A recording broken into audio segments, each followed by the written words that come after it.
Sibongile, can we test your sound, please?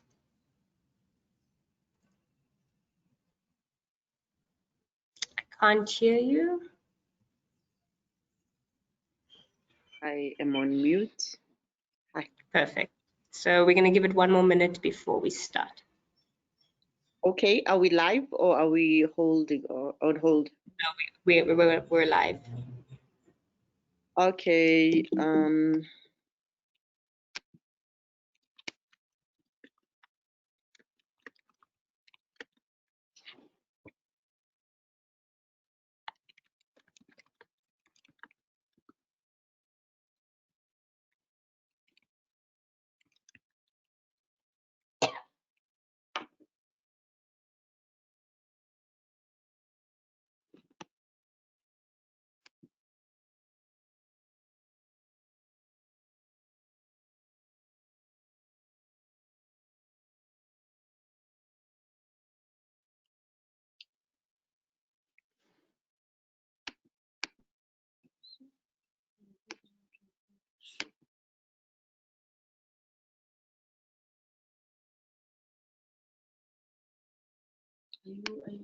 Are you interested?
Okay, Sibongile, we're at 6 minutes past 12. Shall we begin?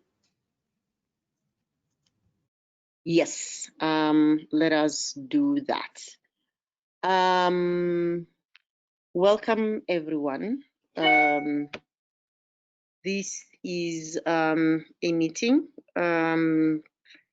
We want to be able to revive the litigant, the women's rights platform.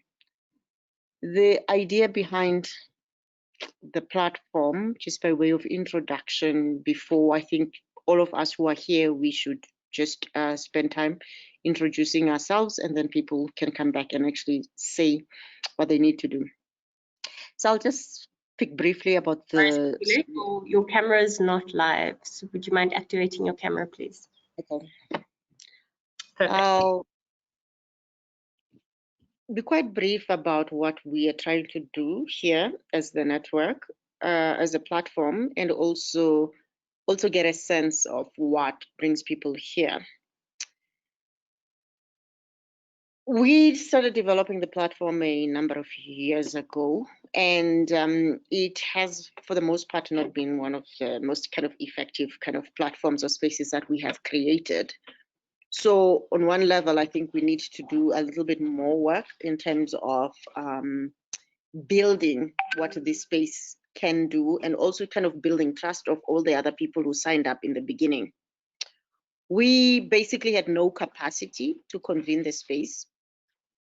And so it meant that all our activities were really limited to the sessions of the commission. And so we would meet and we would talk about the work that needed to happen. But afterwards, there would just be no kind of engagement on the listserv, and also no proper follow-up on the projects that people had signed up to.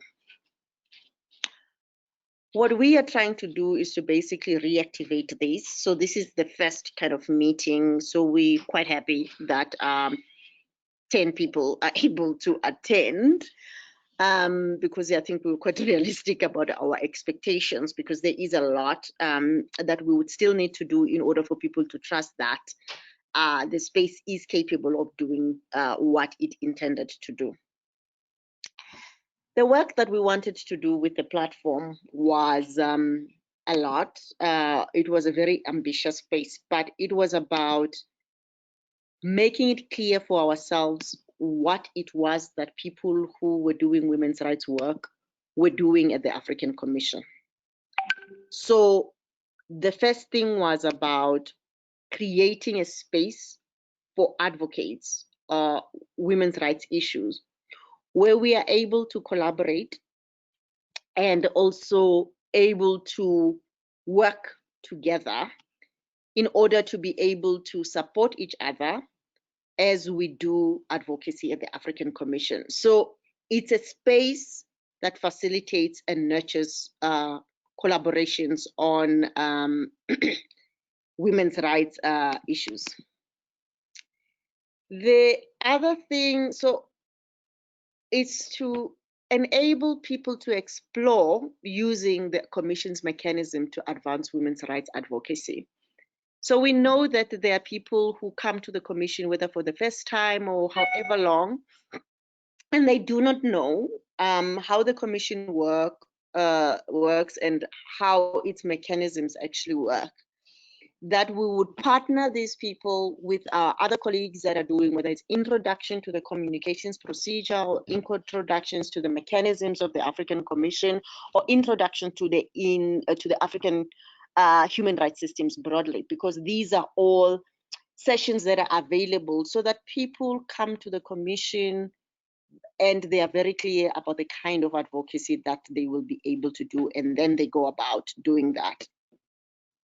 The second one is about providing the support and guidance and information. So for example, if people wanted to develop a general comment or a model law and all of those things, that it becomes a space that has got experts or people who have embarked on similar projects before, so that we are able to support each other in the advocacy that we do. Because part of the problem that we've struggled with the African Commission has been that individual organizations, and for a very long time, this has been the way in which the Commission had chosen to partner with organizations. So it would be like ISLA working with the African Commission and not building a movement around a particular standards that were being developed. So you would normally see, you can actually name, like, this is this organization's general comment, or this organization's model law, and all of those things. So what we are seeing now, and I believe that there is another session in the week where they are talking about the way in which all of these kind of special procedures and kind of mechanisms of the Commission are supposed to work. But this is about pushing us in a good direction that makes these processes transparent. Of course, there'll be a lot of kind of engagement, some of it good, some of it not so great. But what it would mean is that these processes are transparent. These processes allow many people to engage. And for women's rights issues, of course, part of the fear is how the religious rights and other anti-rights groups are kind of regrouping before international and regional mechanisms. So what does it mean when these processes are open? So for example, a general comment is open for public comment and all of that, but it has to be a future, it has to be the way. But we are saying we are providing this platform to provide support, guidance, and information so that we work together, as groups. The third thing has been about looking at this space as a space for mobilizing on norm-setting work relating to women's rights. And then, sorry about this, just 1 minute.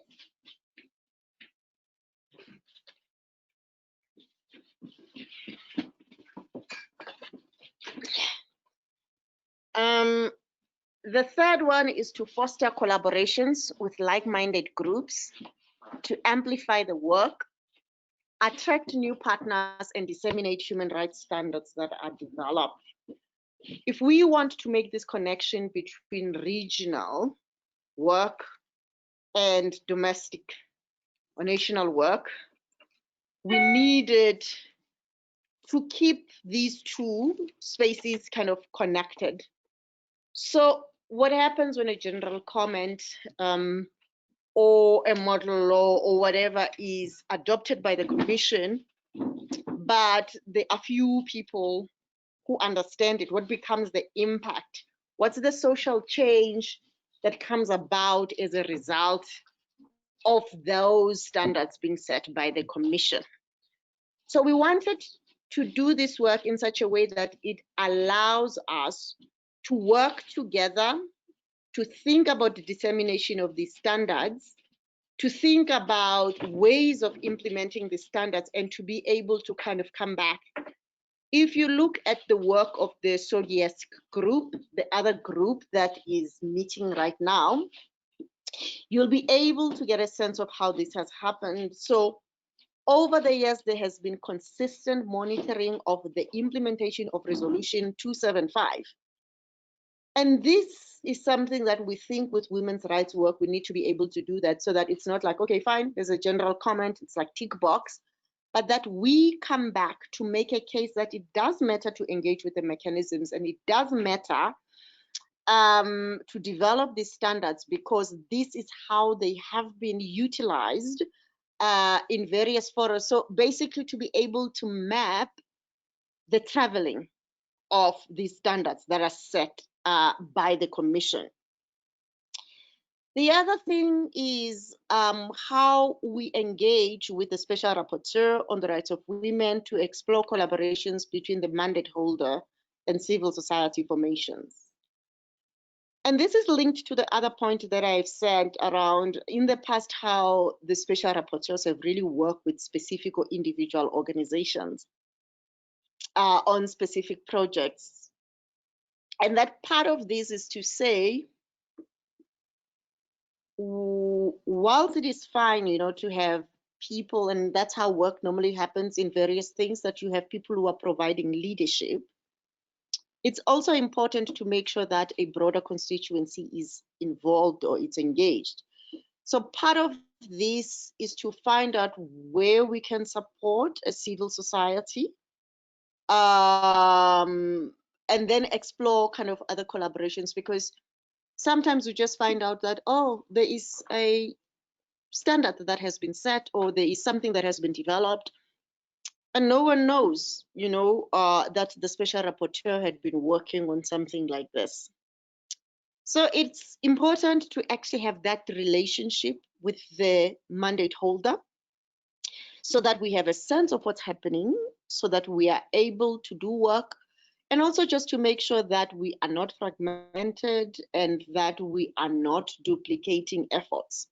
So the way in which these things work, sometimes you'll find out that the other people are starting work on model law or a model law, and other people are thinking about this as a resolution or as a general comment and all of those things. There are quite a lot of things that would still need to do, that we need to work on in terms of developing standards.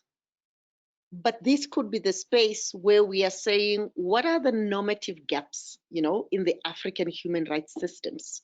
Whether we look at the Maputo Protocol, whether we look at the Charter and other things that have been developed by the African Commission on the Protection of Women's Rights. If we are able to look at the normative gaps, then we are not only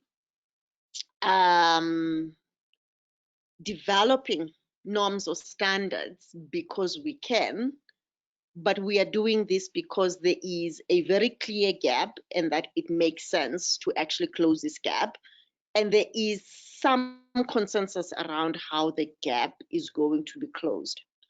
We are not always going to agree on the best way to protect, you know, women's rights, as we have seen, but at least there is a space to have that conversation in the regional human rights systems.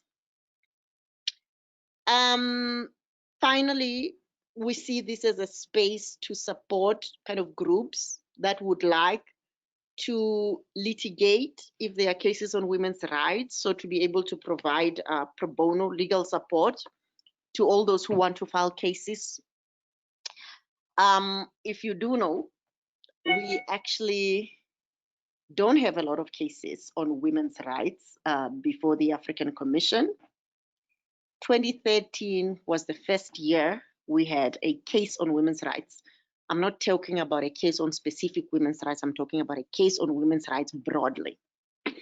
So as advocates who are engaged with this mechanism, part of the question is, in a context where so many women's rights get violated, why is it that we haven't been able to use the mechanism to respond, to these violations?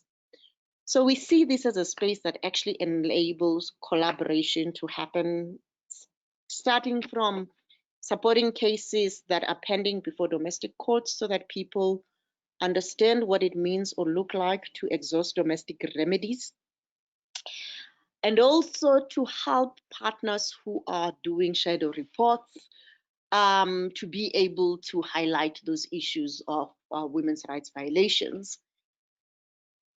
There are guidelines on state reporting, but what we have seen over the years and what we need to be able to kind of respond to is sometimes it took a very long time before people would have access to the state report, and sometimes people didn't know who was reporting at that time. So the ability to put together a comprehensive shadow report was normally kind of limited, but also made impossible by these factors. There are quite a number of people who work before the international human rights systems who support organizations to file shadow reports before CEDAW, ISESCA, and all other kind of UN agencies, mechanisms. One of the things that we can do is basically to use this space to support those shadow reports, but also sometimes to repurpose some of those reports in order to get states accountable before the African Commission.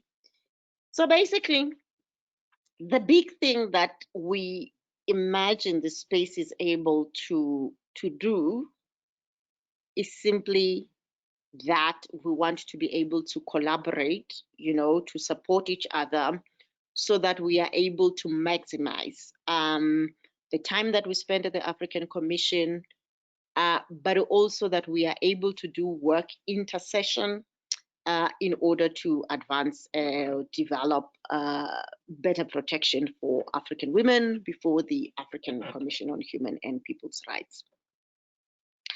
So what we thought we'll do today, that was a bit of a long introduction, but it's basically something that will also help you as you kind of go around and say who you are and how you see yourselves kind of contributing to this space with that context in mind. What we would like to do is to be able to talk about this background, like what are the objectives and what we want to do.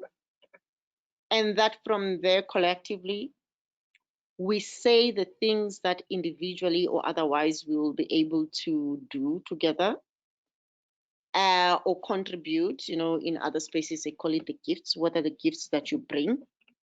So some of this could be a project that you already have or that you think you would like to begin, and then you use this space to begin to look for people who can partner with you in implementing that work. We don't all have to support the same project because it really depends on our capacity and whether that's work that we are already doing. So we're not trying to create something new, but we are just trying to find out what's the best way to do that.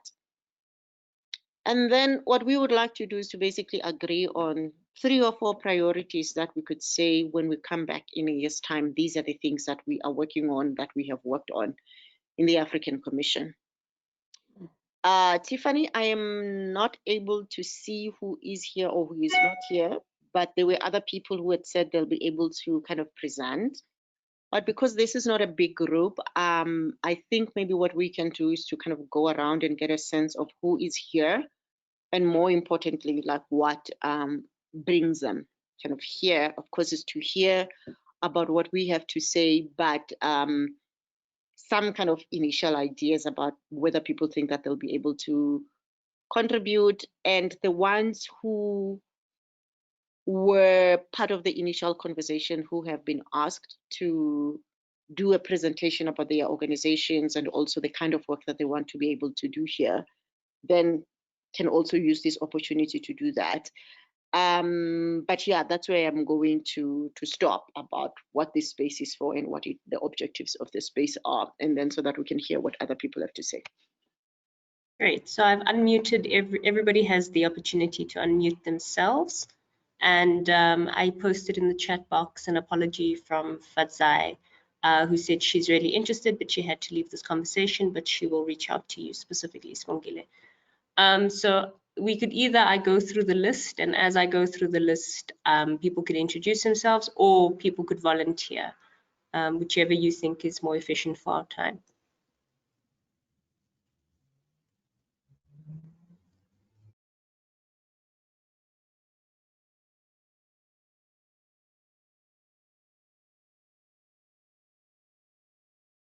Go ahead, Patience. So I think I'll go first because I need to leave soon. I am running a workshop as we speak, so I need to go back there. But thank you very much, Sibongile, for convening the women's platform. I think it was something that was overdue in many ways, and I'm hoping that it can rise to the occasion of the kinds of dreams that you have for it. Specifically for me, around a very systematic approach to the kinds of efforts that we put towards the advancement of women's rights on the African continent. I think we do a lot and we do it separately, and sometimes we could benefit from joining forces and speaking in one voice about a particular issue. So if we could focus on a particular issue until we know that we have achieved the targets that we have set for ourselves, I think we would gain more traction in the work that we do.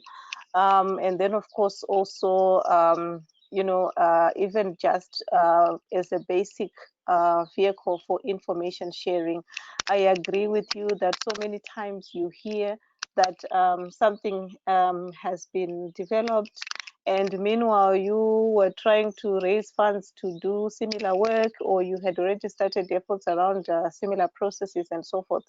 So information sharing would also be something that will be very useful from a platform like this one. So I am really excited to see where the platform will go, and of course, as the Center for Human Rights, we are very keen to be part of such a platform because of the work that we do at the African Commission. Most of our work is with the African Commission, supporting the mandate holder, the Special Rapporteur on the rights of women. We provide with technical assistance, and so we also kind of usually then do quite a bit of work with around the things that she is interested in pushing with regards to women's rights issues. And then, of course, we also, part of the work that we do with her is supporting state parties to the Maputo Protocol to develop reports to the African Commission on how they've implemented the rights contained in the Maputo Protocol. So and more recently, we've also kind of started doing the work around shadow reporting. So even this training that I'm talking about that we're doing today for the last, since yesterday, is on shadow reporting for Malawi, because as you know, Malawi has submitted its report to the African Commission And so we are trying to get civil society organizations to shadow report. And because we work with the Office of the Special Rapporteur, we get to know usually that there are no shadow reports that have been submitted by civil society, and sometimes they ask us as the center to write the shadow report. Sometimes if we have resources, then we try to get civil society in the country to write the shadow reports. But of course, sometimes we find ourselves very conflicted in situations where we have worked with the state party to produce the report. Then now we are working with the civil society in the same country to produce a shadow report. So I think it would be very good to get more civil society organizations involved in this work of state reporting and shadow reporting, because when you think about it, this is one of the ways in which we can monitor the implementation of the Maputo Protocol at a domestic level. And if we are not putting our efforts to ensure, firstly, that we've got very good state reports, and then of course we have a strong and vibrant civil society that is actually able to shadow the reports that are produced by the states, then the whole process will not be as meaningful as it is meant to be. So that's the kind of work that we do. We also, at the request of the special rapporteur, sometimes get involved in doing research on her behalf, and also sometimes norm development. So you'll find that we have done a research when there was a campaign around child marriages. We did a research on a 10-country study around child marriages on the African continent. At the request of the special rapporteur, we also worked on the joint general comment on ending child marriages after that research. And then we also contributed towards the development of the other general comments that have been developed by the African Commission. So that is the work that we do, and I really think that the platform would be something that would be very beneficial for our work, and also provide avenues for engaging with other like-minded civil society organizations on the continent. Thank you. Thank you, Patience. Anybody else? Well, whoever else. Welcome, Ziona. Everybody has the ability to unmute themselves, and we're in introductions.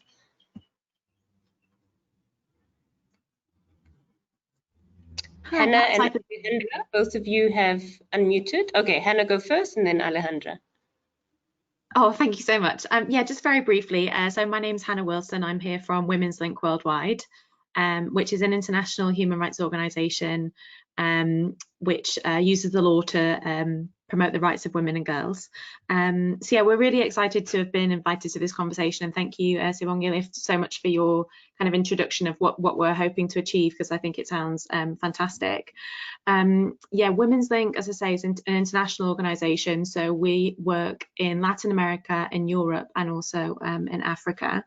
I suppose the limitation of our involvement in the work of the platform is a little bit that we're not actually currently registered in any African country, so whether that will limit our ability to really get involved in the work of the platform, I'm not sure, but we definitely will be really interested in kind of supporting the work that you're doing a bit from the background, and learning a bit more about advocacy before the commission, because I think it's something that's quite new for us. And yeah, basically our work is kind of at the intersection of sexual and reproductive health rights and violence against women. So yeah, just kind of wanted to say that we're really excited to be here in this space, and looking forward to seeing how we can contribute and support the fantastic work that you're doing. Thank you. Thank you, Hannah. Alejandra, and then Mary. Thank you everyone. It's a pleasure for me to be here as well. I just wanted to echo what everyone has said. Thank you, Sibongile, for reconvening this platform. Definitely, it is a very useful and will be a very important space to continue with the work on women's rights and the advocacy at the African level to advance the feminist agenda in the region. I am Alejandra Lozano. I'm Program Officer at the Global Initiative for Economic, Social, and Cultural Rights. The Global Initiative is as well an international organization, and perhaps many of you and most of you knew our former Executive Director, Mara Gomez, who did an extensive work on women's access to land and property at the African Commission, and also a former convener of this platform. And what I wanted to share with you is that at the Global Initiative, we are essentially restructuring our program on women's rights, which was essentially focused on women's access to land and property. And now we're encompassing a broader agenda on women's economic, social, and cultural rights and economic justice. And in that sense, we're particularly interested in working in two main areas of work. One related to climate change, renewable energy, and women's rights. So essentially what we're doing is as well working on norm setting and further developing human rights standards on gender inclusive energy transitions. And the second program that we are currently working on is related to public services and its interlinkages with women's rights, particularly for the delivery of the right to education, health, and water and sanitation. So what we wanted to do is just basically see if these areas of work fit well with the purposes of the platform. And of course, we will be very much willing to support as well on the activities that Sibongile just mentioned. What we do is support local organizations to do some shadow report statements and engagement with international mechanisms, particularly at the regional level with the African Commission. And so we look forward to see possibilities for future work and collaboration in these areas. Thank you. Thank you, Alejandra. Mary?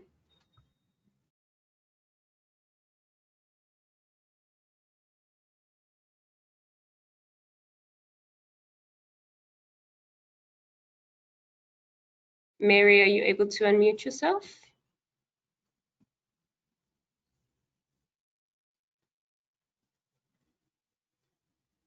Okay, I'm not sure. Maybe Mary will join us when she can. Would someone else like to go in the meantime? You can either raise your hand or directly unmute. Hi. Oh, hi, Tiffany. Hi, Sibongile. Hi, everyone. I'm here together with my colleague, Nyokabi. So we both represent KELIN, the Kenya Legal and Ethical Issues Network on HIV and AIDS. We are based in Kenya, and we work in a collaboration with ISLA and another organization, the Oma Institute in Cape Town, in terms of work and pushing for advocacy at the regional level. So we are semi-new to the space in terms of we've only been in that space since 2018 when we got observer status. Some of the work we've done and we've been thinking of doing around the Maputo Protocol and the African Charters in terms of developing a normative framework on certain aspects of the Maputo Protocol and the African Charter that will strengthen understanding of women's rights, strengthen protection of women's rights, particularly with the growing discourse on fundamentalism that's really been coming back on reproductive health and rights. So we do have thematic areas on women and property rights as well as reproductive health and rights, and we also have a strategic litigation component in our work. So what we would want to do going forward in that, because we are semi-new to the space and we have been growing in it based on our partnerships, having an understanding of what our partners are doing and information sharing will be very important for us, and we're very excited about that aspect, and also having a better appreciation of the kind of women's rights work that's going on across the continent. I think, as Patience mentioned, it's kind of one of those things where sometimes you hear that something has been in the works for many years, yet it's something that you thought that needed work, like the Article 70 general comment, which came as a shock to some of us when it was published.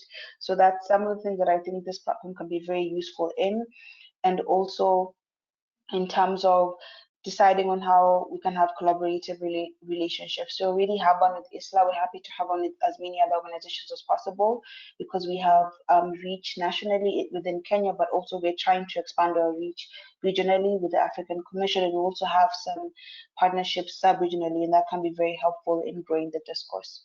Thank you. Thank you, Nimarima. Mary, would you like to try again?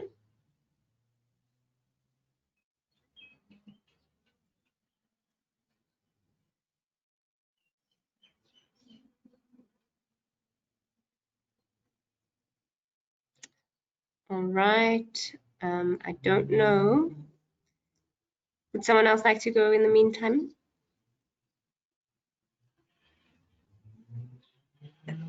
Go for it. Talk about Solidarity Center, if that's okay. Yeah, go for it. Hi, I'm Siona Chanza. I'm from the Solidarity Center. I'm based in DC, but Solidarity Center is a global organization that deals with worker rights. We have offices all over the world, including in Africa. We've got one in South Africa, in Kenya, and a few other places. I work in the law department, and so we do a lot of research, a lot of shadow reports, mainly to the UN. We would like to do more in the African space. We partner with domestic organizations to do strategic litigation. We've done that in South Africa on certain issues involving domestic worker rights.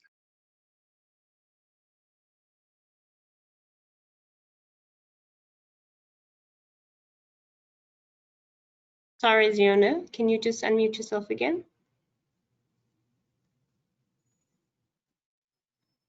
So we're in the process of finalizing a report we did with the former Special Rapporteur of Eritrea on sexual and gender-based violence in the extractive sector. This is in South Africa, but we'd be interested in taking these projects broader and making them comparative.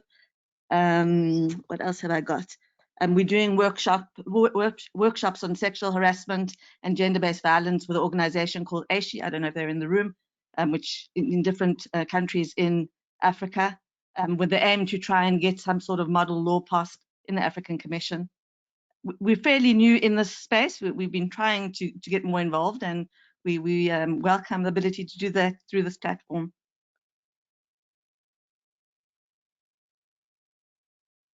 Thank you, Ziona. Would someone else like to go?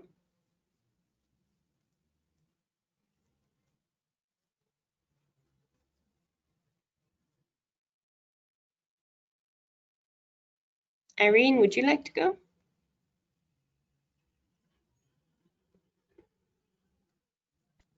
Apologies. I hope you can all hear me. My name is Irene Mwendwa. I'm the African Human Rights Systems Lead at FEMNET. FEMNET is the African Women Development and Communication Network. We are a Pan-African feminist organization based in Nairobi, Kenya, but we have over 1,000 members spread across Africa and in the diaspora as well. So in terms of the ACHPR, over the last 3 years, we've just been stemming ourselves, just getting to, root ourselves into the ins of the processes. And we are glad that we have a new rapporteur who we at least can have a new molded relationship. And this convening this women's platform is the best opportunity to actually work together with the new special rapporteur. Should you need any further, assistance, FEMNET is here to support you in different ways. So in terms of also the work we have done, FEMNET was key in the development or in the rising of the coalition towards the independence of the African Commission. We were also key stakeholders to ensure that we develop strategies so that civil society can engage on this campaign as well. So please feel free to, bring us into any conversations you have with the new special rapporteur and any other processes you deem are important, because fortunately or unfortunately, we cannot be we're not able to track everything that's happening. And I'm glad this women's platform is giving us an opportunity to air some of these challenges. Thank you, Sibo and team. Thank you, Irene. Nakili, would you like to go?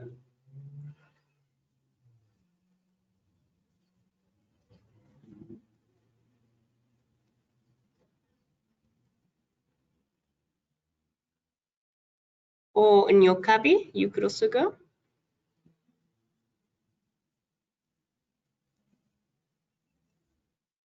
Thank you, Tiffany. My colleague Nerima had spoken just before. Wow. So yes, I won't repeat what she has said, just to reiterate that we look forward to further collaborative strategies with colleagues in this space. Thank you. Thank you. Nakili, is there anything you would like to say?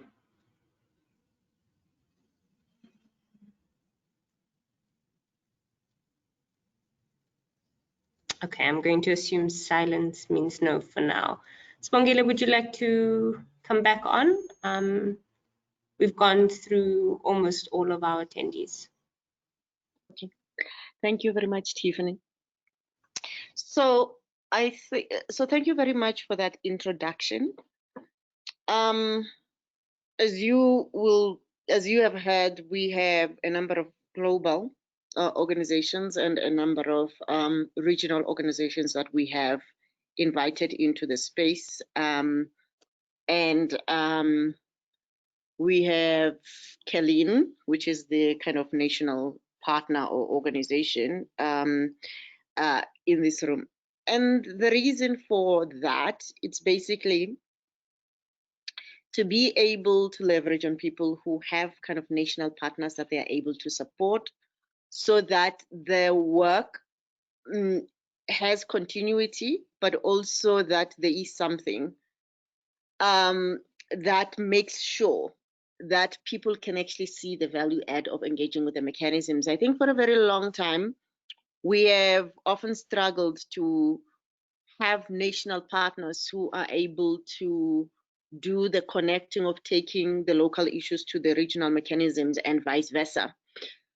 And so what we are hoping is that people are able to work with networks. You know, we work with Kelin. Our primary relationship with Kelin is they are a network partner for our feminist litigation network. And so over the years, we have been able to do this work with Kelin at the African Commission. And so that's what we hope other partners are able to kind of do, that there is something in the relationship, because our relationship is not only about the sessions of the commission, but it's also about the other work that we do, you know, in various other projects, but that says this is important work, or that this is work that actually makes sense.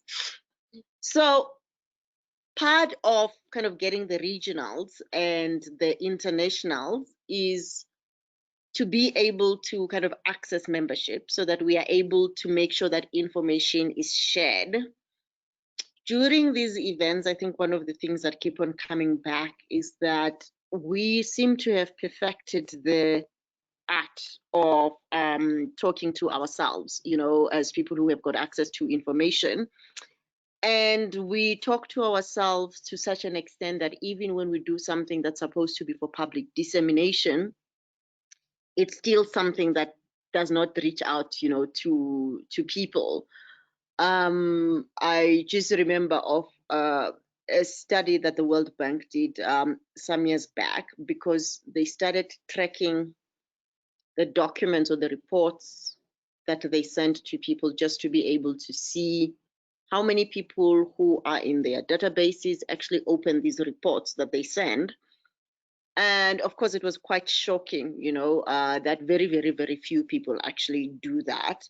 And tools like MailChimp, actually, if you are interested in seeing the effectiveness of your communication strategy, actually tells you that these are the people who opened it and these are the people who didn't open.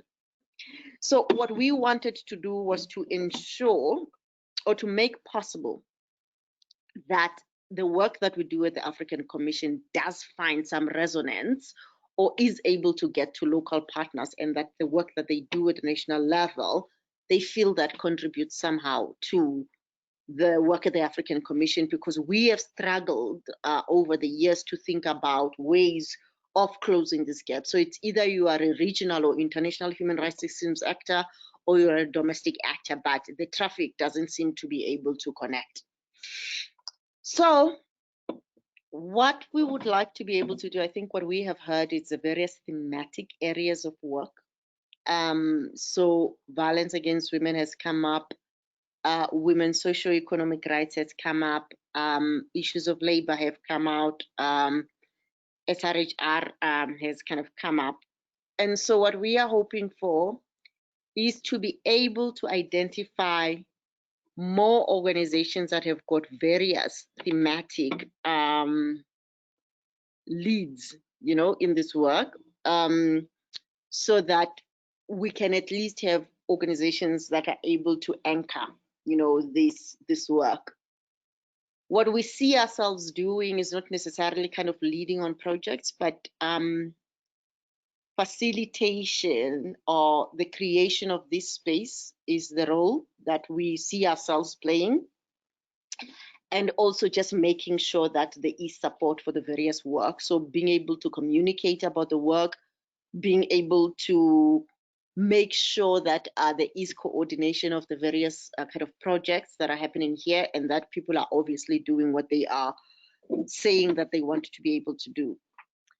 This being the first kind of conversation where we wanted to introduce the idea of the network or the platform, the important thing for us is that people do think about the thematic works is work that people are already doing, but do think about the nature of contribution that is possible. So normally this happens in two ways. There are people who say, if I am asked to do this, I will be able to do this. And then there are people who are saying, you know what, there is work that is already ongoing, and this is the work that we think that we can present to the platform and see whether there's any traction, so that we can proceed to develop that work further at the African Commission. And so these are all the things that we are able to do, you know, in this space. In the beginning, we had application forms, and then we had kind of a membership list, which we'll be able to share afterwards. And I think we shared some of those documents coming into this meeting.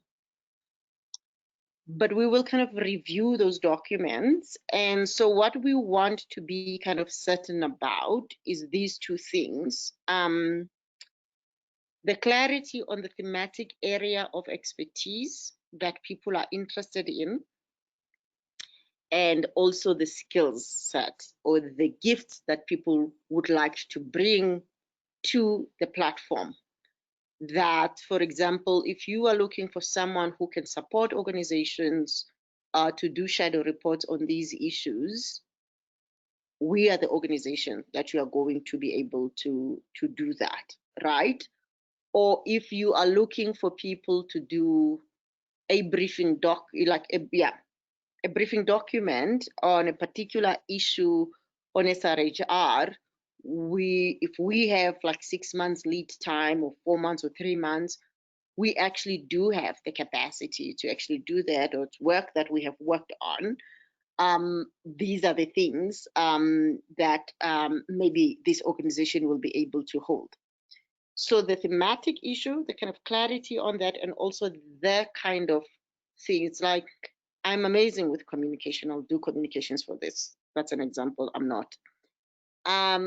Or we are, when it comes to knowledge kind of production or dissemination to kind of various audiences, will be kind of amazing. But if we are kind of looking at creating different kind of relationships with other people, someone would say, in like very much kind of networked. Yesterday, we were looking at the litigants group, and one of the differences between the litigants group, so that's a group that's a pressure group to strengthen the litigation mandate of the African Commission. And one of the things there is to ensure that there is collaboration between civil society that litigates before the African Court or the the Committee on the Rights and Welfare of the Child, and also to look at connecting with people who are working before other regional human rights mechanisms. So we don't necessarily have that here, but if someone says, you know what, part of what we can bring or contribute to this space, so this is not a closed list, but we also don't want to have scope creep.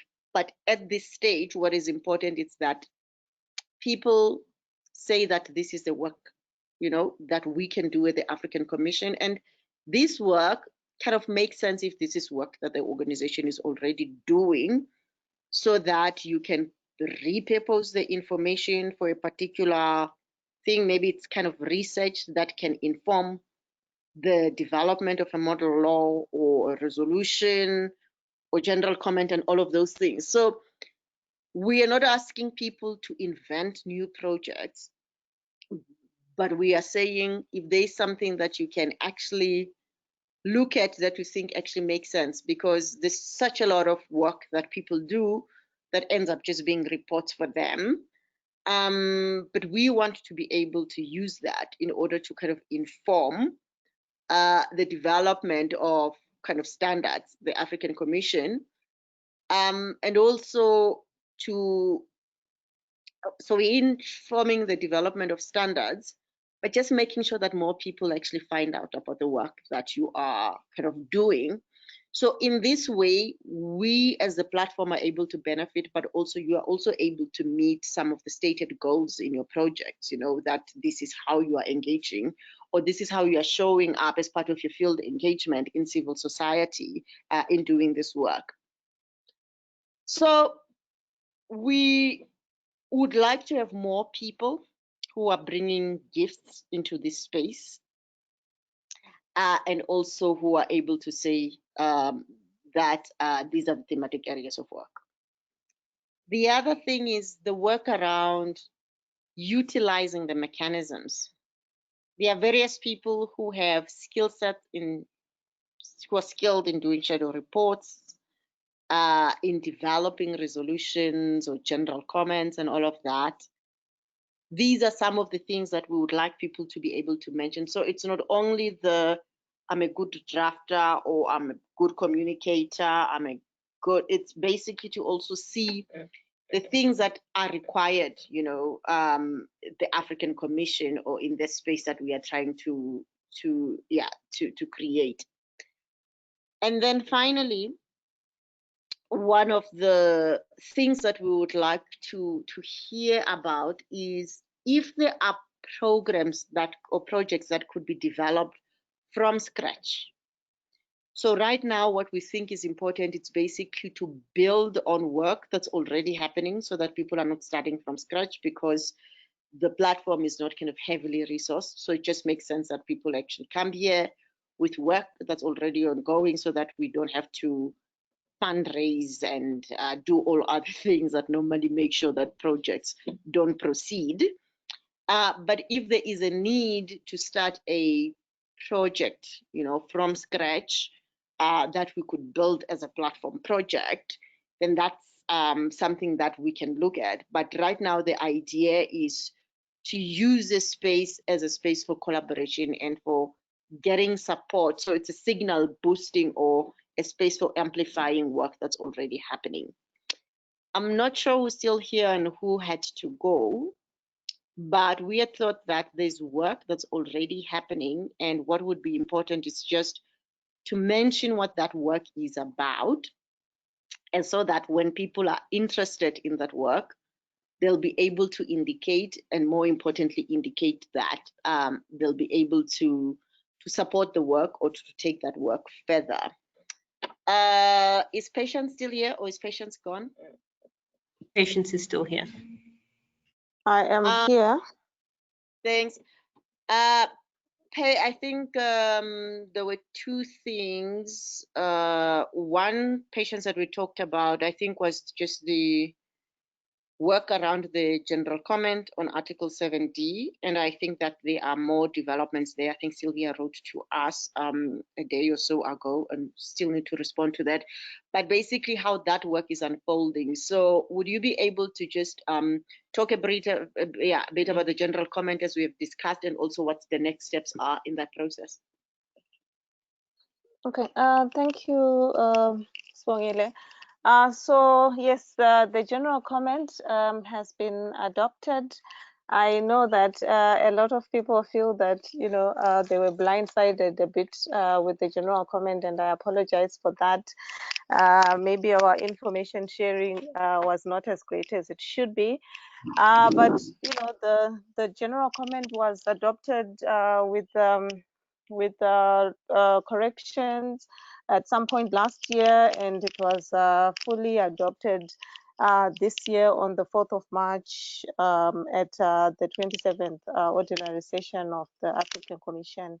So for those that are new to this particular general comment on 7D, 7D is a right related to divorce, which speaks to the equitable distribution of property at divorce, separation, and annulment of marriages. And so it provides for the equal rights of women to land, property, as well as other rights in the divorce. And of course, this general comment is important when you think about the context of African women, where we have unequal power relations even during the subsistence of the marriage, which are worsened at divorce, where we have discriminatory social and cultural and religious practices that undermine women's rights at divorce. And then, of course, we've got plural legal regimes that disenfranchise women in marriages and then at divorce. So what the general comment tries to bring to the fore is that when we look at Article 7D, which speaks to equality in marriages, equality at divorce, separation and annulment, we should not look at Article 7D as a standalone article in the Maputo Protocol, but we should look at it in relation to the other articles of the protocol. So we should look at it in relation to Article 2 and Article 3, the non-discrimination articles. So we should have so non-discrimination is the central core of the Maputo Protocol, and so even in situations of divorce, non-discrimination also becomes very, very important. We should also look at it with regards to the right to property, which is guaranteed not only in the Maputo Protocol, but also in the African Charter. And then, of course, the right to equality in marriage as guaranteed by the Maputo Protocol. And so the general comment talks about what equitable sharing means, and it encourages state parties to take legal and other measures to ensure this equitable distribution of property, and this is done through the recognition of the reproductive roles that women play in the household. So looking at their time, their labor, their caregiving roles that are not usually given an economic value, yet the women have spent their time reproducing these.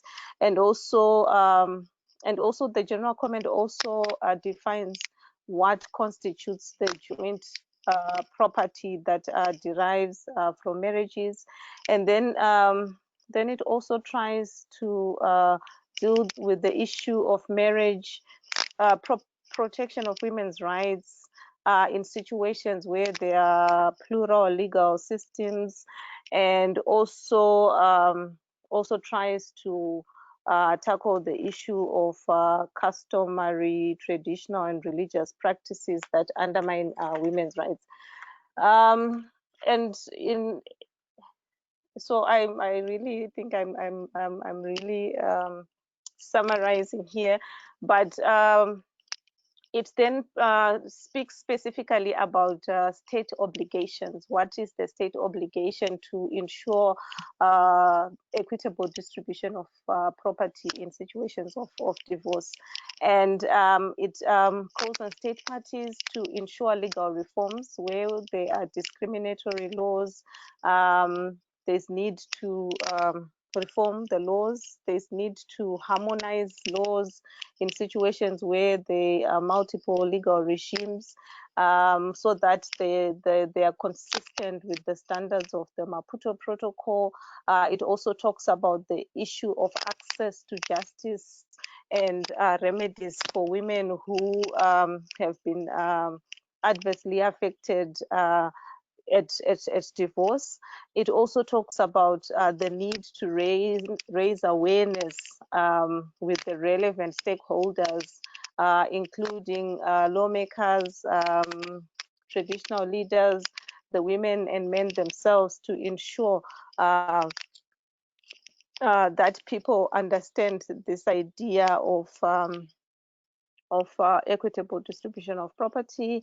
And then it also talks about capacity building. The state has an obligation to build the capacity of relevant duty bearers to ensure the implementation of these provisions, and then the duty of the state to ensure adequate provision of financial resources for the implementation of the Maputo Protocol.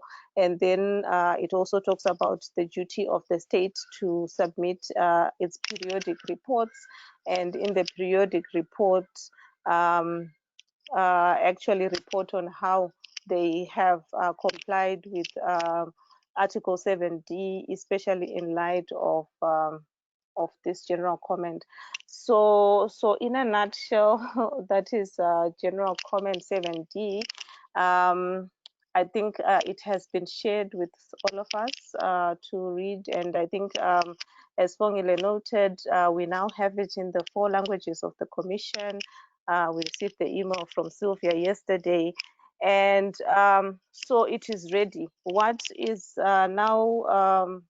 what we are now left with is that we just need to do a design layout according to the standards of the Commission, and set it for printing, and it is expected to be launched at the next session of the Commission, which is going to happen virtually in November, end of November, first week of December. So Commissioner Swagbo, who worked with us on the general comment, will be there to launch it with us. So that is it. And then, of course, what we now need to think about is how do we popularize this general comment, especially considering that there's already been an information gap with regards to the development of the general comment. So we need to really think about the ways in which we are going to disseminate it. It is a useful standard for the protection of the rights of many women on the continent, and so I imagine that this is one of the things that the platform can actually pick up going forward, the dissemination of the general comment.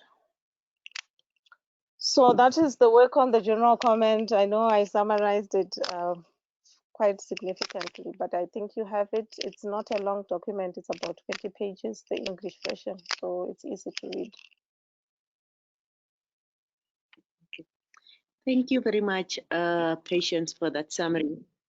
So I do think that part of the things is this is a very big development. I mean, we had a webinar last week when we were talking to people who have been doing this work around matrimonial property reforms for over kind of 3 decades, just to reflect on the journey that got them there.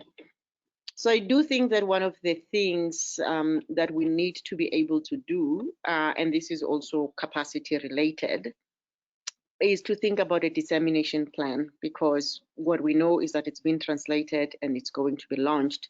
And the question is what becomes, of it. The work we are doing with Kellen, we've already referenced it in some of the pleadings that we are doing in the Kenyan Court of Appeal, which still deals with the same issue. So as an organization whose remit is strategic litigation, that's how we see ourselves doing dissemination. And this is something that we can come back maybe in a few months to this platform and actually say that these are the various court cases where we have used the platform, and this is how it is informing the development of jurisprudence.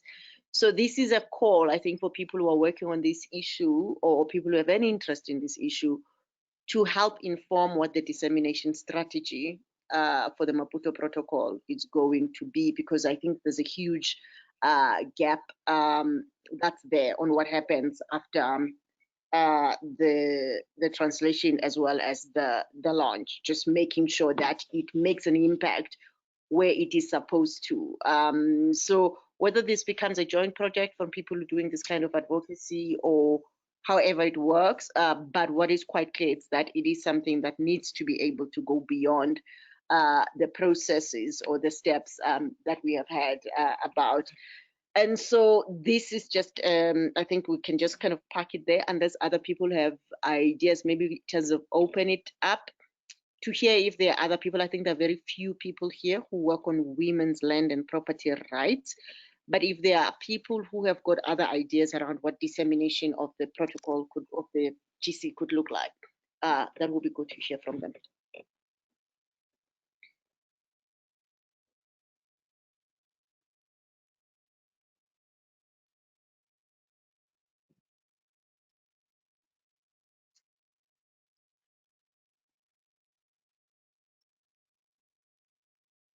Okay, good.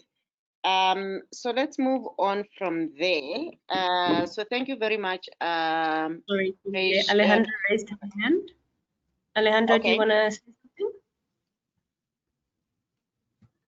Sure, thank you, Sunil. Just a brief note on the general comment. The global initiative, as you know as well, was very much involved in the past with Myra's work on the development of the general comment, and as such, we would be very interested as well in collaborating and in a dissemination strategy.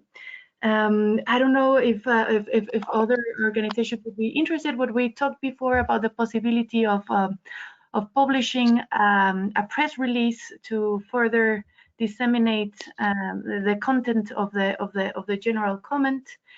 Perhaps think about doing some online seminars or webinars to as well analyze the content and the potential, the possibilities of this tool to do advocacy work in the region. I'm not sure how it can look like, but perhaps have some experts and some practitioners, human rights advocates, to see if we can collaborate and do some events to further disseminate it. I don't think we have a lot of possibilities now with the COVID situation, but perhaps some online events would be something people would be interested in collaborating. We would be very keen on doing that, for example. Just that brief note.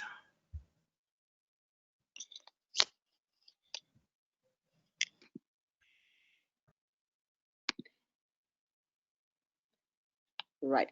So thank you, Alejandra, for that.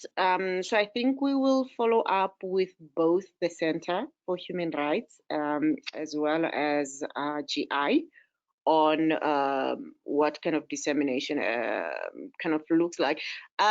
Patience, was there something that the center was also thinking about other than the launch, like other ways? So for us, we in our state reporting work, of course, we then use the general comments to train state parties on how to report using them. So that's how we usually disseminate the general comments. So that is how we were thinking of doing it. But at some point with GI, we had also talked about maybe the possibility of having webinars to just introduce different stakeholders to the content of the general comment. But I think it's, you know, we are open to collaboration on that. Yes. Fine. So I think what we can do is to just note the organizations that have been thinking about the dissemination work, and then see how we take the conversation forward, and then kind of come back and let the platform knows what's the work, and then obviously leave an invitation that's open to other people who want to find other ways of supporting the dissemination work. Okay, Irene has something to say. Yeah. I don't know if this is a point where we are volunteering to work with patients, but do let me know. I'm willing to, support her with the webinars. Patients, I'm available. Let me know. Thank you. Okay, thank you. Fantastic. So here we've got GI. we've got CHR and we have got Femnet on the dissemination of the Maputo kind of protocol. Anyone else is free. So if there are other people who are not here that you believe should be part of this conversation, let's do that. And then we'll just send a note in the recording of this meeting, how we came here, how we got here. So that's the one. So thank you very much on the update around general comments.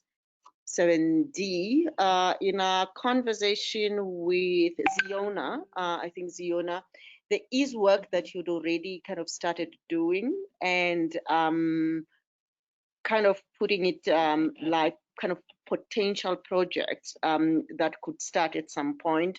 I've noted that some of your colleagues that have worked on that were not available, but is this something that you can kind of briefly share about? Not a lot, but basically what you have in mind. So, You've mentioned. which are you talking about? The extractives, gender-based violence and harassment in the extractives? Is that the one? I can talk briefly about some of the projects. So the one that is most close to being complete is it was a fact-finding mission looking at gender-based violence and harassment of women in the extractive sector in South Africa. So it consists of a lot of interviews with a lot of recommendations, and the idea is to find a place to launch it with the appropriate special rapporteur taking sort of championing it, and then perhaps doing the same project elsewhere. So doing a comparative study of how women are doing with respect to this issue in the extractive sector in other countries in Africa. That's one project we're looking for a place to launch. The other issue is domestic worker rights. We've done a lot of work on domestic worker rights in South Africa, which we're also looking to take regionally. And then gender-based violence and harassment more broadly, looking to going to different countries and understanding the gaps in laws in order to inform a general comment or something like that.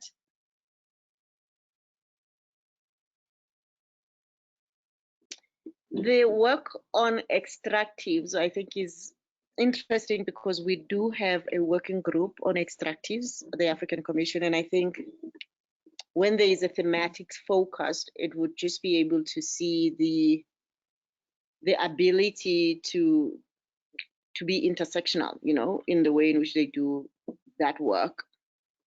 And so I do think that part of the kind of advice and guidance, you know, that could come from this space, and we could do that, it's basically exploring the engagement of that working group on extractive industry, because I do remember that a few years ago there was a study on the impact of extractives on children, and I think there was work that was supposed to happen on the gendered nature of extractive industry. So basically to think about, to see the work of that committee and basically to see what is possible in terms of building on that. So I would imagine that the working group or the working group chair that would be more relevant in work that's about extractives would be the committee itself, you know, the working group itself, than the women's special rapporteur on women's rights. Or maybe it can be a collaborative effort between the two. But let us also kind of note that and do that. And the work with the sexual harassment group, I think it's something that has come to our attention before. And I think what we have always said is that when the work is ready to come to the African Commission to start thinking about a model law, then this is what this space is available for, and people can do that. Are there other pieces of work that people have that they think we could follow up on as the platform, or begin to think about what they look like? Nerima, I'm going to put you on the spot with fundamentalisms.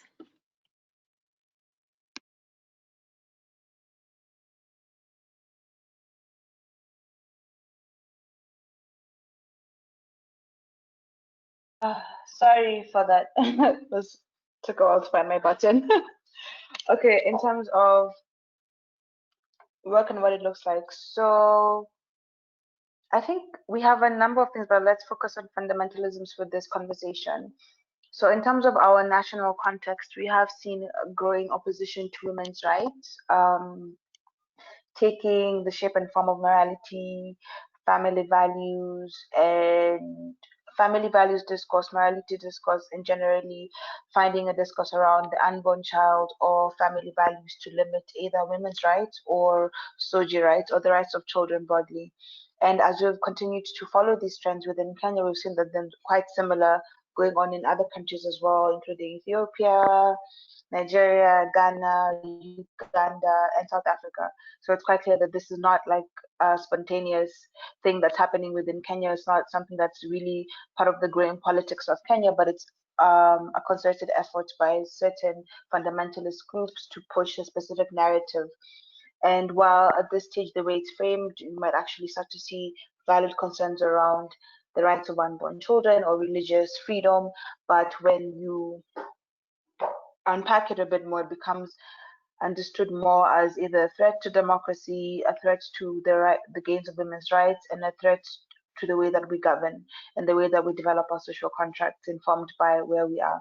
So what we had thought through and we've been having discussions around, other than having more national level discourses on this and building evidence from national level advocacy on this, is utilizing Article 17, read with Article 29, Article 17 of the Maputo Protocol on the right to a positive cultural context, read with Article 29 of the African Charter on rights and duties, so obligation in the terms of obligations of individuals to contribute to African culture, African traditions. And because we need to unpack that. So this has been a continuing discourse around fundamentalism and what African tradition is or what African culture is and how that can be dictated and then guide how we develop laws, policies, and how we have practice ongoing in different countries. So we saw this being problematic in terms of African traditional values when it came to Resolution 26, when it came to not Resolution 262, when it came to the withdrawal of the observer status of the Coalition for African Lesbians and how the African Union intervened in that decision.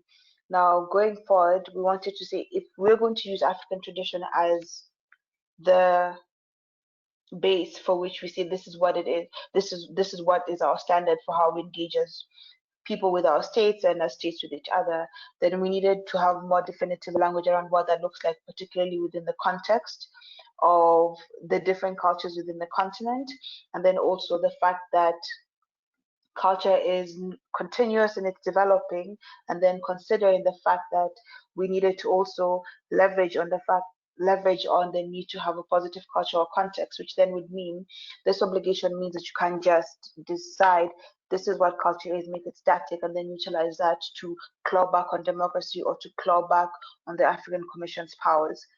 So that was part of our work on fundamentalisms that we have been discussing for a few years. It does require quite a bit of research on our part.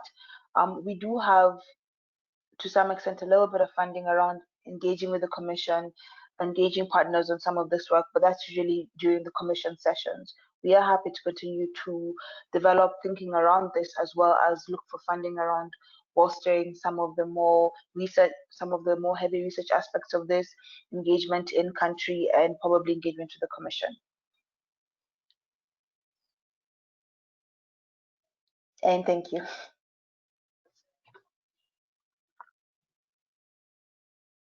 Can I ask something about that project, Sibongile?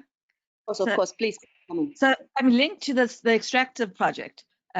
What we sort of have encountered is sort of women going into gendered workforces and more broadly the prohibition on of women in certain sectors. So extractives, you see it in many places. So South Africa has adopted a quota system which has brought women in, but in many other African countries it's prohibited work. And it sort of got me thinking about the different forms of prohibited work. And in many countries, there's prohibited work on issues of culture, as you mentioned. And that's something I've been thinking of broadening as a research project and taking further. So I don't know, maybe it would fit into to what you're talking about, looking at the work angle to rising fundamentalisms.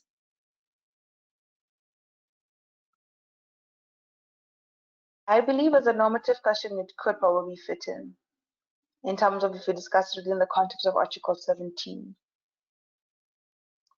So it does give us an opportunity to have other discussions and collaborate. Yeah, no, that would be great. Then we could try think of how we could develop that work.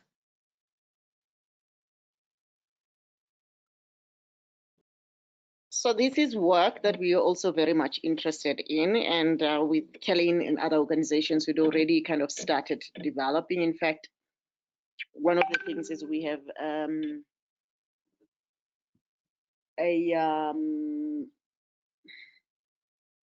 a research thing that's out, a research study where we've commissioned someone to really look at 4 countries, Ghana, Nigeria, South Africa, and Kenya, on how kind of religious right wings are regrouping in order to be able to kind of push back on women's rights, SRHR, and a whole range of them. So it's basically this kind of global development on anti-rights groups. But I think trying to understand the players on the continent is something that we really haven't been able to do that, because we have really focused on people like Citizen Go or the religious right wings that are coming, groups that are coming from the US. But in Francophone Afrique, and this is not work that we have done, a lot of what we are seeing is the Russian Orthodox Church, the export of the illiberal kind of agenda by Russia, and also the use of traditional values, language, and deploying kind of things like Sputnik as kind of information source around this idea of kind of pushbacks on anti-rights.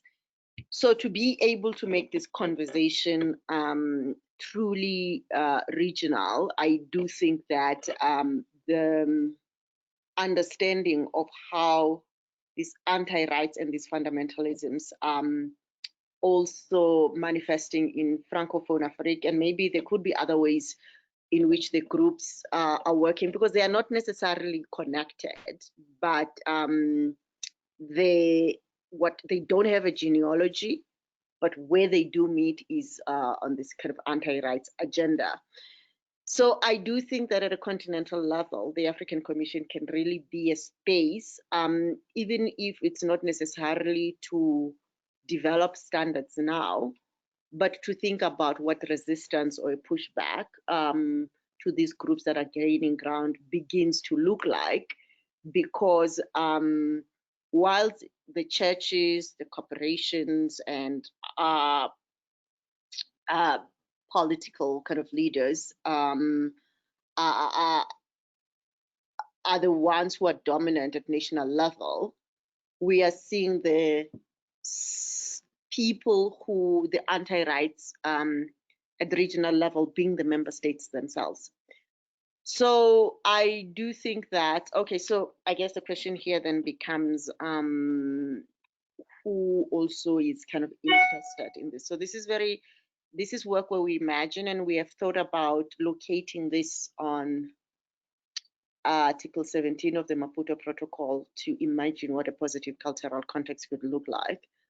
And so I think once again, the question becomes who has got an interest in engaging in this work around pushing back on anti-rights groups on the continent, pushing back against. I think that that's something that probably Women's Think Worldwide would be interested in. It's Hannah speaking. I mean, it's we've been kind of looking at fundamentalism and sort of the growing opposition to women's rights across sort of Latin America and Europe, and to a certain extent as well with our work in Africa. But I think it's something that we could definitely assist in sort of research or, you know, support the efforts that are going forward. So yeah, count on us for that. Okay, fantastic. So I think these are very big projects by themselves on their own. So I think what's important is basically to commit to following up and then beginning to kind of constitute the groups that will be able to develop the work, and then give each other timeframes. and we would want to be able to send the information. So we are going to review the application form. So, and then the ask here is to help disseminate that, Femnet, with your membership, especially in Francophone Africa, because we don't really have a lot of groups there, and other people who are doing work in North Africa. And I think this is as a language and cultural divide that we need to be able to kind of break. So let us, yeah, so those are the three things, and then we will come back to all the people who showed an interest to talk about how we do this work. I'm not sure if I have left. Okay.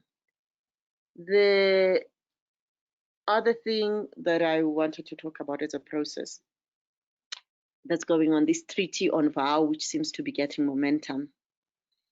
I wanted to provide you with information, and various people can think about whether there is an intervention or not. Right now, I don't know. In January, when South Africa took the kind of chairpersonship of the African Union, the president mentioned the development of a treaty on vow. We didn't know where this was coming from, and so we thought it was something that was going to just disappear. Last week, he gave an address to the General Assembly and reiterated the commitment to the development of this. So it's basically a regional treaty, a draft, which is now slated for kind of being tabled on the 21st of October to kind of regional gender ministers on the continent. Getting information from our Department of Women, Youth, and People with Disabilities that this is something that they are definitely going to push through. Of course, a treaty is not something that's done at the African Commission. It's something that's just going to have to be adopted by member states at the ALU level. But the development of the Maputo Protocol, there was a lot of organizing at the African Commission, because what is important is to be able to, if they are going to go ahead, you know, with it, because initially it was like, oh, the Maputo Protocol is not that old, but right now it looks like if they are intent on actually doing this work, then that needs to be, then they are going to do it. There is a publication called Acta Juridica, which is a legal kind of human rights journal. Ruth Nekura, who is one of our partners who sometimes attends this meeting, and Rashida Manju, who is the UN former special rapporteur on violence against women, who has kind of historically, during her term, spoken about the normative gap in the international human rights systems and violence against women, and calling for a global treaty. So Rashida and Ruth, they have written this piece, but basically building on or asking a question on whether Africa does need to have a regional treaty on violence against women. And so what they do is basically an analysis of the Maputo Protocol in order to be able to highlight where some of the normative gaps are. And so I thought that this could be something that's worth noting by the platform, because I think in all the regional human rights systems, there is there has been kind of attempts to specifically focus on violence against women in the regional human rights systems by having some kind of a treaty, and so we have the broader one. So that's for information right now. There is really not a very clear plan on how we could engage in this, but as soon as I get hold of the draft, this is something that I can share, and people who are interested in violence against women can help to also convene on and have develop a plan on how to engage with this. I suspect that because this thing ends in January, there are a lot of moving pieces, you know, at the moment.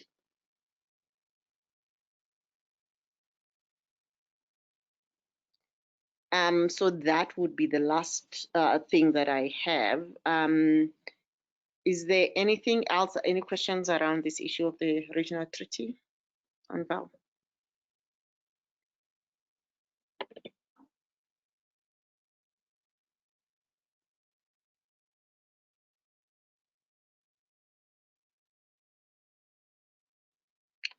Alrighty.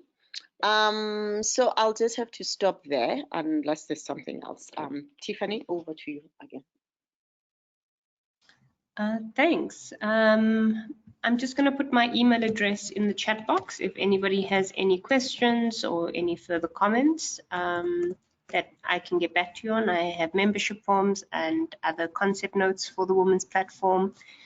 Yeah, I can't really think of anything else right now, Sibongile. Okay. So I guess ours is to really say how much we are thankful and kind of immensely appreciative that you were able to give us your time. I know that many people have been coming to these meetings with nothing kind of going forward, but with Tiffany coming on board, so Tiffany joined our team about a couple of months ago to really help lead these collaborations work, and the African Commission kind of partnerships is one of the things that we want to be able to do. So we are really hopeful that we will be able to push through some of this work and to be able to provide information in a timely manner. So we will be able to write back and follow up on some of the things that have come back here. And hopefully we will be able to get more people join the platform again. So thank you very much for all your time. Thanks, Sibongile. There is, it seems to be a question from Irene. Irene, do you have something to say? It's just a comment, just saying thank you so much, Sibo. This planning is undefeated during this time, just convening people. Yeah, I know it's not a mean feat. Thank you. Thank you very much. Okay. Thank you, Sibo and Tiffany. Thank you. Thank you very much. Bye. Thank you. Bye. You, bye.